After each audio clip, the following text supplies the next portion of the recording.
home buying process, so that's on me. But let me ask you, why do you want to wait?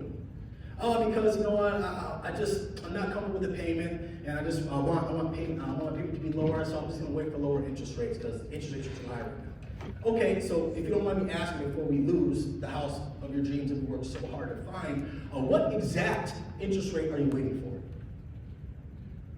Just a lower one. What lower one? Like what? What exact interest rate? Be more specific. Oh, well, you know what, look, anything in the 5% range, I'll feel more comfortable. Okay, well, I'm so glad we know that now, right? I mean, because when you came in with your pre-approval initially, I did not think that you were dissatisfied with what your cousin from Guaranteed Rate gave you. But now that I know, 3 months later, we can find a solution for you, right? You wouldn't be that passive aggressive, but you understand that, okay? But at the end of the day, say, you know what, here's the thing, this is on me.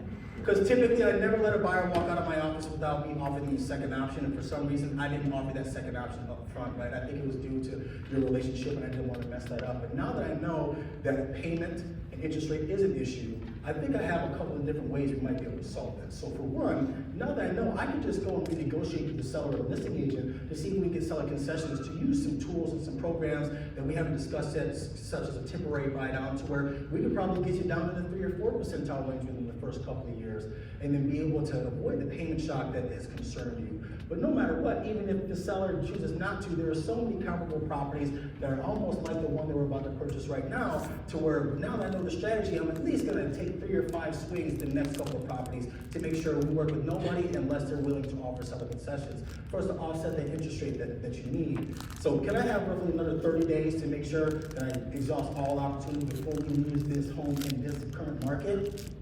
Yeah, they're gonna give you that 30 days. Very, very good response, okay? Now, let's talk about the high level response. So you say, hey, you know what? I'm gonna wait.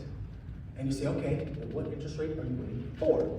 And I say, something in the 5 percentile range, I'd be more satisfied, more comfortable in purchasing a home. And you say, okay, well, you know what? I think this is exactly the moment where I realize the exact reason why we're working with each other. And I think you're gonna realize that too. And so me and my team, especially my lending partners, we do a ton of research on every property that we work and partner with when it comes to a home buyer. And so when I look at your pre-approval, right now it's a $400,000 purchase price with 3% down with a 6.5% interest rate.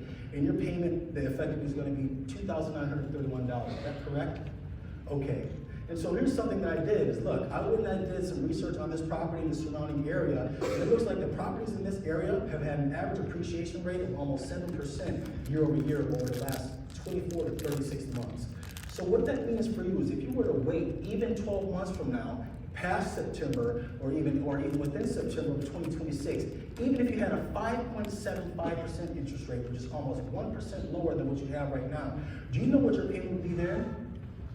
Well, the property would actually cost 7% more, which is $428,000, and 3%, 5.75% on $428,000 is $2,930. So I would ask you, Mr. and Mrs. Buyer, would you rather save $1 within 12 months and possibly lose the home, or would you rather lose $28,000 in equity? Which of those two things would you like to lose first? It's true.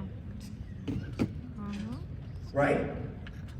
So when you put that in perspective, they have no choice but to reflect on the monetary value that they're going to be giving away at that time by walking away from the house. And quite frankly, if I didn't show you this right side here, and I would have came out with a microphone and asked you, sir, hey, listen, blindly, if I were to tell you 100% fact, Chairman Powell will call you on your cell phone and tell you, hey, just between me and you,